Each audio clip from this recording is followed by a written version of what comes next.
الحمدللہ رب العالمین والصلاة والسلام علی خاتم النبیین اما بعد فاعوذ باللہ من الشیطان الرجیم بسم اللہ الرحمن الرحیم۔ پڑھیے الصلاة والسلام علیک یا رسول اللہ وعلی آلک واصحابک یا حبیب اللہ۔ الصلاۃ والسلام علیک یا نبی اللہ وعلی آلک واصحابک یا نور اللہ۔ درود پاک پڑھنے کے بے شمار فضائل و برکات ہیں۔ کعبے کے بدر الدجا، طیبہ کے شمس الضحیٰ صلی اللہ تعالیٰ علیہ وسلم کا فرمان عالی شان ہے، جس شخص نے یہ درود شریف پڑھا، اللہم صلی علی محمد وانزلہ المقعد المقرب عندک یوم القیامہ، تو اس کے لیے میری شفاعت واجب ہو گئی۔ تو درود پاک سبحان اللہ یہ شفاعت کروانے والا وظیفہ ہے، یہ روزی میں برکت کا وظیفہ ہے، یہ قیامت کے دن آسانی والا وظیفہ ہے، دنیا میں برکتیں لانے والا وظیفہ ہے۔ صلو علی الحبیب صلی اللہ تعالی علی محمد صلی اللہ علیہ وسلم۔ نظر کا نور دلوں کے لیے قرار درود، عقیدتوں کا چمن روح کا نخار درود، درود نغمہ نعت نبی کا زینہ ہے، سدا بہار دعاؤں کا ہے وقار درود، گلاب ذہن کے پردوں پہ کھلنے لگتے ہیں، زباں پہ جب بھی میری آتا ہے مشک بار درود۔ پھر محبت سے درود پاک پڑھ لیں، صلو علی الحبیب صلی اللہ تعالی علی محمد صلی اللہ علیہ وسلم۔ ہم کوشش کرتے ہیں قرآن پاک کی کچھ آیتوں کی تلاوت کرتے ہیں، اس سے کچھ میسج لینے کی کوشش کرتے ہیں۔ ایک قرآن پاک کی آج مختصر صورت کو سنیں گے اور اس سے ملنے والا پیغام لیں گے۔ سورہ معون کی آج بات ہوگی۔ 7 آیتیں ہیں، 1 رکوع ہے، اور معون کے معنی ہے استعمال کی معمولی چیز۔ اس میں چونکہ معون ذکر ہے اس صورت میں، تو اس لیے اس کا نام سورہ معون رکھا گیا۔ ایک روایت کے مطابق یہ صورت آدھی مکہ میں مکہ کے غیر مسلموں مثلا ابو جہل، عاص بن وائل وغیرہ کے متعلق نازل ہوئی، جبکہ آدھی مدینے میں عبداللہ بن ابی سلول منافق کے بارے میں مدینہ منورہ میں نازل ہوئی۔ بنیادی طور پر یہ نقطہ سمجھایا گیا ہے کہ قیامت کے دن اٹھنے اور بارگاہ الہی میں پیش ہونے کا انکار ابو الخبائث یعنی برائیوں کی جڑ ہے۔ اس انکار کے سبب انسان برے اور گھٹیا کردار کا عادی ہو جاتا ہے۔ یعنی جس کو یہ ظاہر ہی نہیں کہ مرنا ہے، مرنے کے بعد اللہ کے پاس جانا ہے، اللہ کی بارگاہ میں حساب دینا، جب یہ دماغ میں نہ ہو تو یہ سب سے بڑی برائیوں کی جڑ ہے۔ پھر انسان کس بات کی نیکی کرے گا جب پتہ ہے حساب ہی نہیں دینا؟ تو کفار اس وجہ سے بہت زیادہ برائیوں میں ملوث تھے۔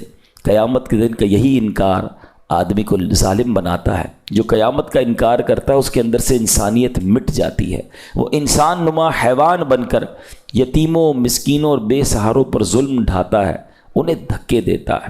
یہی قیامت کا انکار آدمی کو ریاکار بناتا ہے، یہی قیامت کا انکار بندے کو اپنے رب کریم کا نافرمان بناتا ہے، یہی انکار کنجوس بناتا ہے، حرص و ہوس کے دلدل میں پھنس کر انسان برباد ہو جاتا ہے۔ اب یہ کیوں نازل ہوئی تھی یہ صورت، ہم انشاءاللہ اس کو پڑھیں گے، اور آپ میں سے کئیوں کو وہ صورت یاد ہوگی۔ پہلے میں تلاوت کر لیتا ہوں، پھر میں اس کا شان نزول بیان کرتا ہوں۔ اللہ قرآن میں فرماتا ہے بسم اللہ الرحمن الرحیم، ارأیت الذی یکذب بالدین فذلک الذی یدعو الیتیم ولا یحض علی طعام المسکین فویل للمصلین الذین هم عن صلاتهم ساہون الذین هم یراؤون ویمنعون الماعون۔ یہ 7 آیتیں ہیں۔ یہ صورت کیوں نازل ہوئی، اس کا شان نزول کیا ہے؟ اب ذرا یہ سنیے گا کہ مکہ پاک میں ایک یتیم بچہ تھا۔ اس امت کے فرعون یعنی مکہ پاک کے بہت بڑے غیر مسلم ابو جہل نے ایک یتیم کی پرورش کی ذمہ داری اپنے ذمہ لے لی، اور وہ سارا مال جو اس بچے کو ملا تھا وہ اپنے قبضے میں لے لیا کہ مال مجھے دے دو بچے کی، میں پرورش کروں گا۔ اب چاہیے تو یہ تھا کہ یتیم کا مال تھا، اس بچے کی اچھی پرورش کرتا، اس کا مال اس پر خرچ کرتا۔ اب اس کے دل میں حرص و ہوس نے قبضہ کیا، یتیم کی پرورش کرنے کی بجائے اس کے مال پر قبضہ کر کے ایک دن وہ یتیم آیا کہ میرا مال دے دیں، تو دھکے دے کے اسے نکال دیا، کچھ بھی اس کی خدمت نہیں کی۔ اب قریش کے دوسرے سرداروں نے اس یتیم سے کہا کہ ایسا کرو، تم مسلمانوں کے نبی حضرت رسول اللہ علیہ السلام کے پاس جاؤ، وہ تمہاری مدد کریں گے۔ قریش کے لوگوں نے بات مذاق کے طور پر کہی تھی کہ جب وہ ان سے مدد مانگنے جائیں گے اور یہ ابو جہل کے پاس آئیں گے تو ابو جہل نے اور بدتمیزی کرنی ہے، معاذ اللہ، اور معاملہ آگے بڑھے گا۔ مگر انہیں کیا معلوم تھا کہ جس کے پاس بھیج رہے ہیں وہ رب کائنات کے محبوب ہیں، وہ ابرو کا اشارہ فرما دے تو دنیا ادھر سے ادھر ہو جاتی ہے۔ انہیں تو معلوم نہیں تھا نا، وہ اللہ کا نبی نہیں مانتے تھے۔ تو اب بہرحال وہ نبی پاک کے پاس وہ بچہ آ گیا۔ سبحان اللہ، کیا خوبصورت بات اشعار میں علماء نے لکھی نا، غم و رنج و علم اور سب بلاؤں کا مداوا ہو، اگر وہ گیسوؤں والا میرا دلدار ہو جائے، اشارہ پائے تو ڈوبا ہوا سورج برآمد ہو، اشارہ پائے تو ڈوبا ہوا سورج برآمد ہو، اٹھے انگلی تو ماہ دو بلکہ دو دو چار ہو جائے۔ نبی پاک کی شان۔ وہ یتیم بچہ چلا گیا پیارے آقا علیہ السلام کے پاس، نبی پاک سبحان اللہ سب سے محبت کرنے والے پیارے آقا ابو جہل کے گھر چلے گئے۔ اب لوگ انتظار کر رہے تھے کہ اب جو باتیں ہوں گی اس سے معاذ اللہ ابو جہل اور بدتمیزی کرے گا اور جھگڑا بڑھے گا۔ نبی پاک یتیم کی مدد کرنے ابو جہل کے گھر گئے، اور نبی پاک علیہ السلام کی جب اس کے گھر گئے تو لوگ تو سمجھے آج بڑی اکڑ دکھائے گا ابو جہل، آج بڑی بدتمیزی کرے گا۔ مگر جیسے ہی پیارے آقا علیہ السلام اس کے گھر گئے وہ استقبال کے لیے کھڑا ہو گیا اور فوراً یتیم کا مال لا کر اس کے حوالے کر دیا۔ تو ابو جہل کے ساتھی کہتے ہیں یہ تم نے کیا کیا ہے؟ ہم تو سمجھے آج بڑا جھگڑا ہوگا، ہمیں بڑا مزہ آئے گا، تم بڑی بدتمیزیاں کرو گے، اور تم نے مسلمانوں کے نبی کو ویلکم بھی کیا اور سارا مال دے دیا۔ تو ابو جہل کہتا ہے خدا کی قسم میں نے محمد علیہ السلام کے دائیں اور بائیں ایک نیزہ دیکھا، مجھے ڈر لگ رہا تھا اگر ان کی بات نہ مانی تو وہ نیزہ مجھے پھاڑ ڈالے گا۔ یہ نبی پاک کا معجزہ تھا، اس کے دل پہ روب طاری ہو گیا۔ حالانکہ ابو جہل نبی پاک علیہ السلام کا سب سے بڑا دشمن ابو جہل، یاد رکھیے جس طرح حضرت موسیٰ کے زمانے میں فرعون تھا نا، اس امت کا فرعون ابو جہل کو کہا جاتا ہے۔ بڑا تنگ کیا اس شخص نے، اس بدبخت نے، لیکن اس واقعے میں وہ بے بس ہو گیا۔ سبحان اللہ۔ تو اب ابو جہل اور اس یتیم بچے کا جب یہ واقعہ ہوا نا تو سورہ ماعون کی پہلی چند آیات نازل ہوئی۔ اللہ فرماتا ہے بسم اللہ الرحمن الرحیم ارأیت الذی یکذب بالدین فذلک الذی یدع الیتیم ولا یحض علی طعام المسکین۔ کیا معنی ہے اس کا؟ کیا تم نے اس شخص کو دیکھا جو دین کو جھٹلاتا ہے، پھر وہ ایسا ہے جو یتیم کو دھکے دیتا ہے اور مسکین کو کھانا دینے کی ترغیب نہیں دیتا۔ اب یاد رکھیے گا سورہ ماعون کے 4 مین ٹاپک ہیں، 4 مرکزی مضمون ہیں۔ بخل یعنی کنجوسی، نمبر 2 نمازوں میں سستی اور لاپرواہی، نمبر 3 ریاکاری دکھلاوا، اور نمبر 4 دوسروں کی خیر خواہی نہ کرنا۔ ابھی جو بخل ہے نا، کنجوسی، یہ بہت شدید عیب ہے، اور یہ یاد رکھیے گا یہ غیر مسلموں کا انداز تھا، جو دین کا انکار کرتے تھے، مرنے کے بعد اٹھنے کا انکار کرتے تھے، ان کی عادت تھی۔ کیا فرمایا؟ یدع الیتیم ولا یحض علی طعام المسکین، یتیم کو دھکے دیتا ہے اور مسکین کو کھانا دینے کی ترغیب نہیں دیتا۔ یعنی دین کو جھٹلانے والے شخص کا اخلاق کا حال یہ ہے کہ وہ یتیم کو دھکے دیتا ہے اور اپنے گھر والوں اور دیگر مالداروں کو اس بات کی ترغیب نہیں دیتا کہ مسکین کو کھانا کھلائیں۔ کتنا گھٹیا درجہ ہے یہ کنجوسی کا۔ کوئی کتنا ہی کنجوس کیوں نہ ہو، روتے بلکتے یتیم اور بے سہارا بچے کو دیکھ کر تو بندے کو ترس آ جاتا ہے، زیادہ نہیں تو ایک آدھ وقت کا کھانا ہی اسے کھلا دیتا ہے۔ مگر انسان کے دل پر جب لالچ غالب ہو جائے، جب بدبختی غالب ہو جائے، تو پھر وہ یتیموں کا مال کھاتا ہے، اس کو روتے ہوئے یتیم بچے کا خیال بھی نہیں آتا۔ اے میرے پیارے اسلامی بھائیوں، یہ تو ابو جہل کا کام تھا نا، مگر سچ بتائیے کہ آج ہمارے معاشرے میں یہ نہیں ہو رہا؟ کیا یہ واقعات سننے کو نہیں ملتے کہ اپنے رشتہ دار، نارملی یتیم کا مال کون کھاتا ہے؟ بھی رشتہ دار ہی تو کھا جاتے ہیں، یا کوئی والد کا دوست ہوتا ہے کہ آپ فکر ہی نہ کریں، بچے کو میں نے سنبھالنا ہے، میں نے پالنا ہے، اس کا مال مجھے دے دو، ورثہ مجھے دے دو، اب میں ٹھیک کر دوں گا۔ بھائی کھا جاتے ہیں، رشتہ دار کھا جاتے ہیں یتیم کا مال۔ آپ سوچیں اس سورت کو 100 بار پڑھا ہوگا، اور اللہ کفار کی عادتیں بیان فرما رہا ہے قرآن میں کہ یہ اتنے گھٹیا لوگ ہیں کہ یتیم کا مال کھا جاتے ہیں، مسکین کو کھانا نہیں کھلاتے۔ مگر آج کلمہ پڑھنے والا ورثے کا مال کھا جاتا ہے، بہنوں کا ورثہ لوگ کھا رہے، یتیم کا مال کھا رہے، کدھر جواب دیں گے؟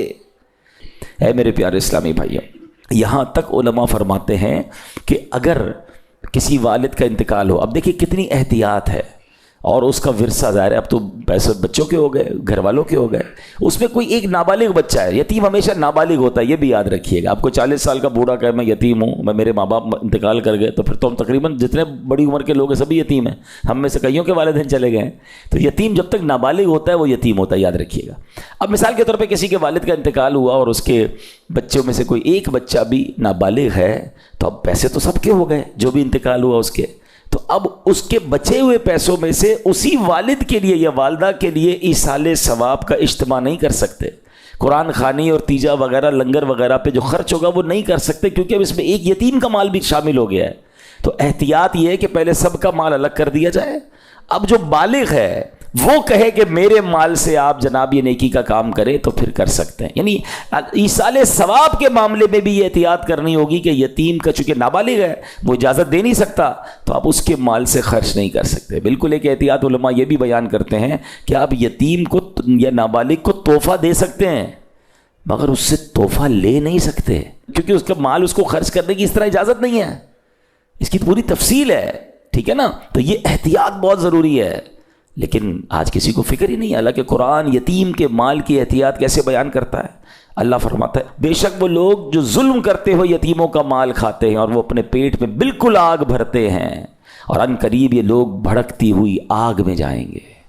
یتیم کا مال یہ آگ بھرنا ہے، خدارا یتیموں کے ساتھ اچھا کریے۔ حدیث پاک میں آتا ہے کہ یتیم کا مال ظلمن کھانے والے قیامت میں اس طرح اٹھیں گے کہ ان کے منہ، کان اور ناک سے دھواں اٹھتا ہوگا، جس سے وہ پہچانے جائیں گے کہ یتیموں کا مال ناحق کھانے والے ہیں۔ خاندان میں چیک کیجئے، مجھے جو سن رہے ہیں، اگر کسی رشتہ دار کے کسی بچے کا، خاندان کے کسی بچے کا، اس یتیم کا آپ پر حق باقی ہے، خدا کے واسطے پورا اچھے طریقے سے ادا کر دیں، ادھر بھی مارے جائیں گے ادھر بھی مارے جائیں گے۔ اور سبحان اللہ، یتیم کی کفالت کتنی بڑی نیکی ہے۔ پیارے آقا علیہ الصلوۃ والسلام فرماتے ہیں بہترین گھر وہ ہے جس میں یتیم ہو اور اس کے ساتھ اچھا سلوک کیا جاتا ہو، اور فرمایا مسلمانوں میں بدترین گھر وہ ہے کہ جس میں یتیم کے ساتھ برا سلوک کیا جاتا ہو۔ اور سبحان اللہ، نبی پاک فرماتے ہیں جو شخص یتیم کے سر پر محض اللہ کی رضا کے لیے ہاتھ پھیرے تو جتنے بالوں پر اس کا ہاتھ گزرا ہر بال کے بدلے اس کے لیے نیکیاں ہیں، یعنی ہاتھ پھیرنے پر ہر بال پر نیکیاں ہیں۔ اور فرمایا جو شخص یتیم لڑکی یا یتیم لڑکے پر احسان کرے میں اور وہ جنت میں اس طرح ہوں گے، اپنی انگلیاں ملا کر فرمایا، یعنی آقا کے ساتھ جنت میں جانا ہے تو یتیموں کے ساتھ اچھا سلوک کرنا ہے، اور اللہ نہ کرے جہنم کی آگ کھانی ہے تو جو برا سلوک کر رہے ہیں وہ تیار ہو جائیں۔ کیسے؟ یہ تو بہت بڑی نیکی ہے۔ بلکہ اب یہ بھی میں آپ کو مشورہ دوں گا، آپ میں سے بہت سارے ایسے ہوں گے جو کہیں گے یار ہمارے خاندان میں تو کوئی یتیم نہیں ہے، اچھی بات ہے، تو پھر یہ ثواب کیسے ملے گا؟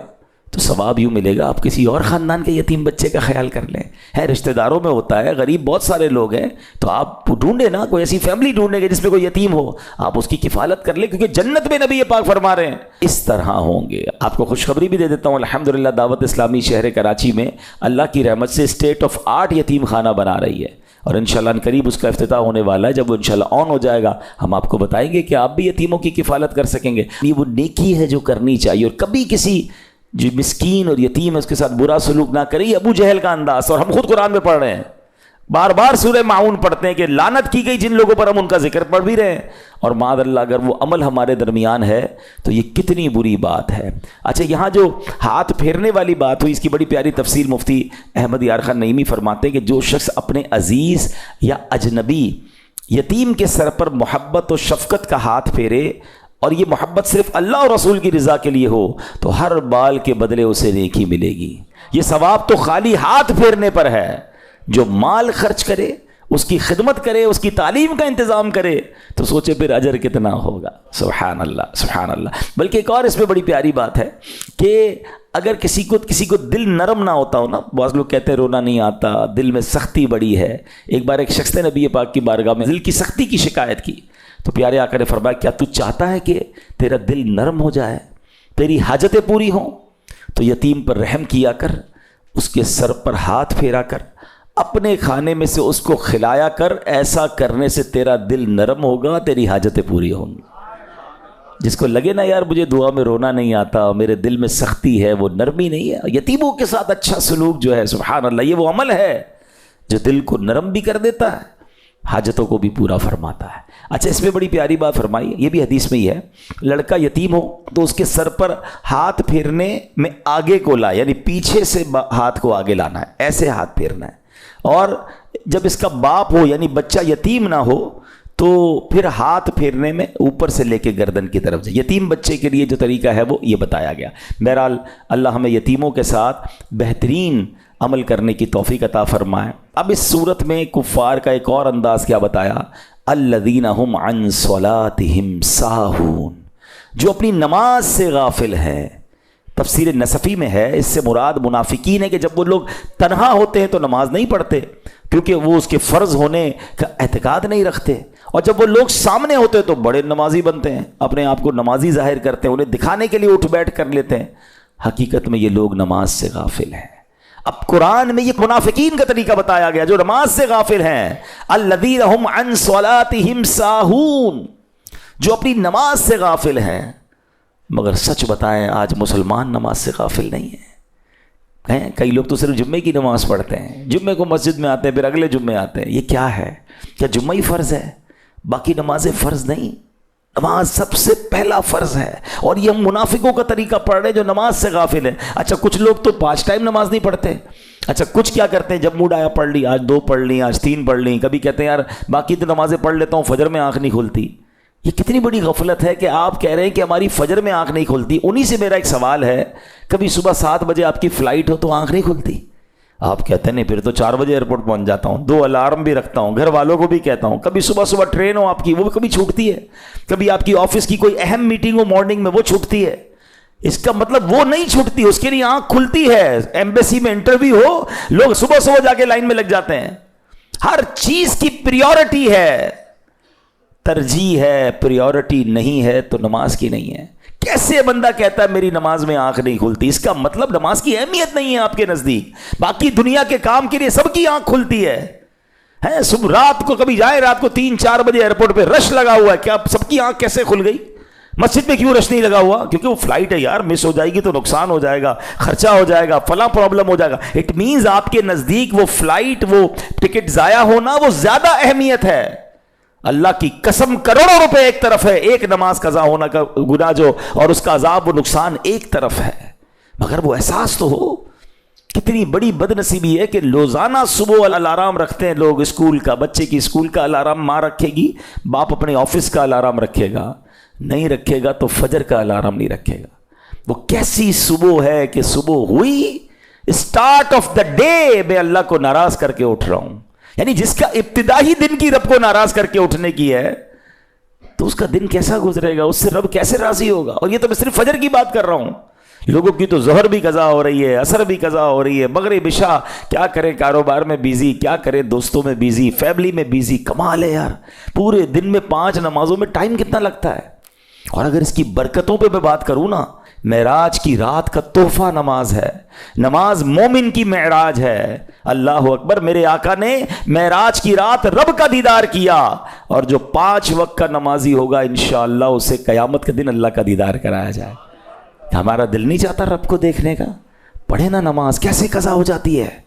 اللہ اکبر. آپ ذرا غور کریں، جو 5 وقت کا نمازی ہوتا ہے نا، وہ اکثر وقت وضو میں گزارتا ہے. ایک نماز کی تیاری کر رہا ہے، دوسری نماز کی تیاری کر رہا ہے، ایک نماز سے باہر آ رہا ہے، دوسری نماز میں. یعنی اگر آپ سوچیں کہ 5 وقت کے نمازی کا اگر انتقال ہوگا نا، کبھی نہ کبھی تو ہوگا، ہم سب کا ہوگا، تو بہت بڑا چانس یہ ہے کہ یا تو مسجد میں انتقال ہوگا، یا سجدے میں انتقال ہوگا، یا وضو میں انتقال ہوگا. یعنی کسی اچھے کام میں ہی اس کا انتقال کا چانس ہے. اور جو پورے دن میں نمازیں نہیں پڑھ رہا، سوچیں ہر وقت ایک نماز سے دوسری نماز قضا کرنے کے درمیان اس کا انتقال ہوگا. نہ کریں ایسا. گل پلازا میں واقعہ ہوا، اس سے کیا پتا چلا کہ کیا اہمیت ہے زندگی کی یار. ہمارے مال، ہمارے دولت کی حیثیت کیا ہے. رات کروڑ پتی بندے سوئے تھے، صبح اٹھے تو کچھ نہ بچا. کس بات پر اتراتا ہے انسان، کس بات پر کر رو فر ہے کہ میرا جاہو جلال، میرا مکان، میری فیکٹری، میرا سب کچھ. اللہ چاہے تو سب منٹوں میں ختم ہو سکتا ہے. زکوٰۃ دینے والے زکوٰۃ لینے والے بن چکے. میں اس سے عبرت کا پہلو آپ کو بتا رہا ہوں کہ یہ میری اور آپ کی اوقات ہے، پھر بھی نماز نہیں پڑھتے. ہم کیوں سوچتے ہیں ان کے ساتھ ہوا میرے ساتھ نہیں ہو سکتا، میں نہیں مر سکتا؟ کیا میں نے اور آپ نے اپنے سے کم عمر لوگوں کے جنازے نہیں پڑھے؟ جب مجھ سے چھوٹی عمر کا مر سکتا ہے تو میں بھی مر سکتا ہوں بھائی، مجھے بھی مرنا ہے۔ اللہ سے دعا کرتے ہیں، اے اللہ میں جلنے والی، کٹنے والی، پھٹنے والی، ڈوبنے والی موت سے بچائی رکھنا۔ اے اللہ عافیت والی، خیر والی، نمازوں والی، بستر والی نہیں بلکہ زندگی کی آخری نماز کھڑے ہو کر ہمیں مسجد نبوی میں ادا کرنے کی توفیق عطا فرما، اور ہمیں مدینہ پاک والی اور آقا کی دید والی موت نصیب فرما۔ لیکن بھائی اینڈ آف دا ڈے مرنا تو ہے نا، قبر میں تو جانا ہے نا۔ کیسے نماز کے بغیر زندگی گزار رہے ہیں؟ کیسے جواب دیں گے؟ قرآن کہہ رہا ہے یہ منافقوں کا طریقہ ہے، الذین هم عن صلاتهم ساہون، جو لوگ اپنی نماز سے غافل ہیں۔ ہم کیسے غافل ہو سکتے؟ پلیز نماز پڑھیں، نماز کی سستی ختم کریں، نیت کریں کہ آج کے بعد ہماری کوئی نماز قضا نہیں ہوگی۔ آگے کیا فرمایا؟ الذین هم یراؤون، وہ جو دکھاوا کرتے ہیں، یعنی منافقین فرائض کی ادائیگی اللہ پاک کی رضا حاصل کرنے کے لیے نہیں بلکہ لوگوں کو دکھانے کے لیے کرتے تھے۔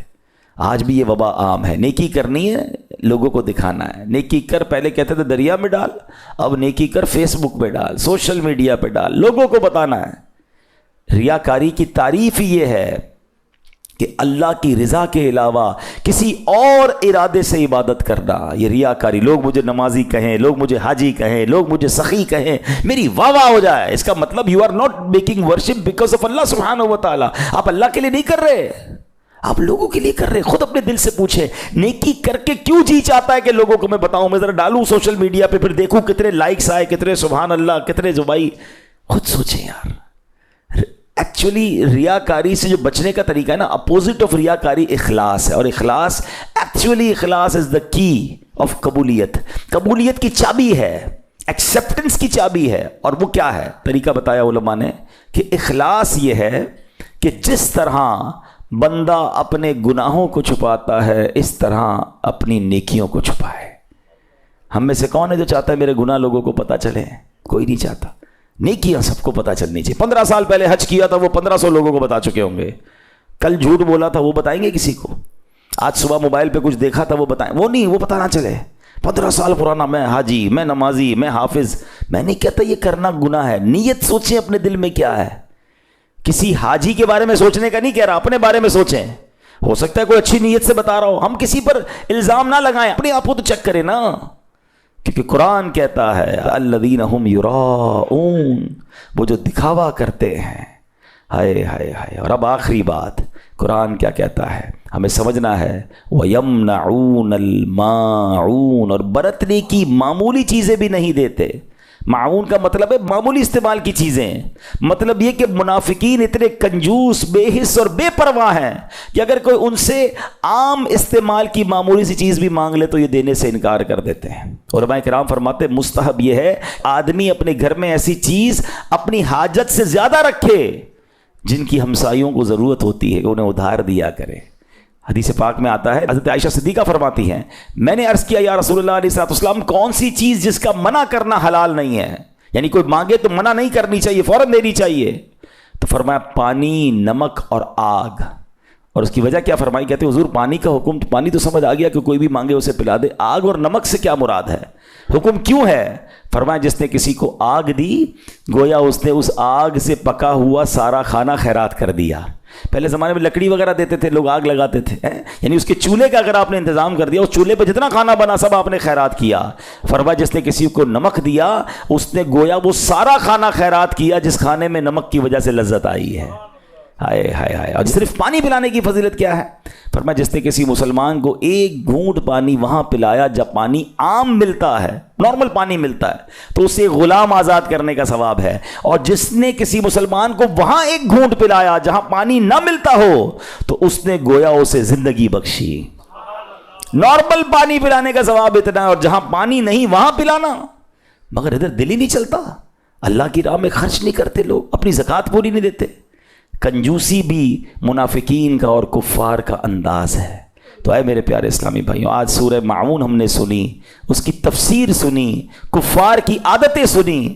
چیک یہ کرنا ہے کہ کیا یہ عادتیں میرے اندر تو نہیں، یتیم کا مال کھانا یہ کفار کا طریقہ، مسکین کو مدد نہ کرنا یہ کفار کا طریقہ، اپنی عبادتیں دوسروں کو دکھانا، ریاکاری کرنا، اللہ کے لیے نہیں لوگوں کے لیے عبادت کرنا، یہ کفار کا طریقہ، مسلمانوں پر خرچ نہ کرنا، چھوٹی چھوٹی چیزیں بھی نہ دینا، یہ بھی کفار کا طریقہ ہے۔ اللہ کرے کہ یہ عادتیں ہمارے اندر سے نکل جائیں اور ہم ایمان والوں کے اوصاف اپنانے والے بنیں، ہم سخاوت کرنے والے بنیں، ہم اللہ کے لیے عبادت کرنے والے بنیں اور یتیموں مسکینوں کے مددگار بن جائیں۔ اللہ مجھے بھی اور آپ کو بھی عمل کرنے کی توفیق عطا فرمائے، آمین بجاہ النبی الامین صلی اللہ علیہ وسلم۔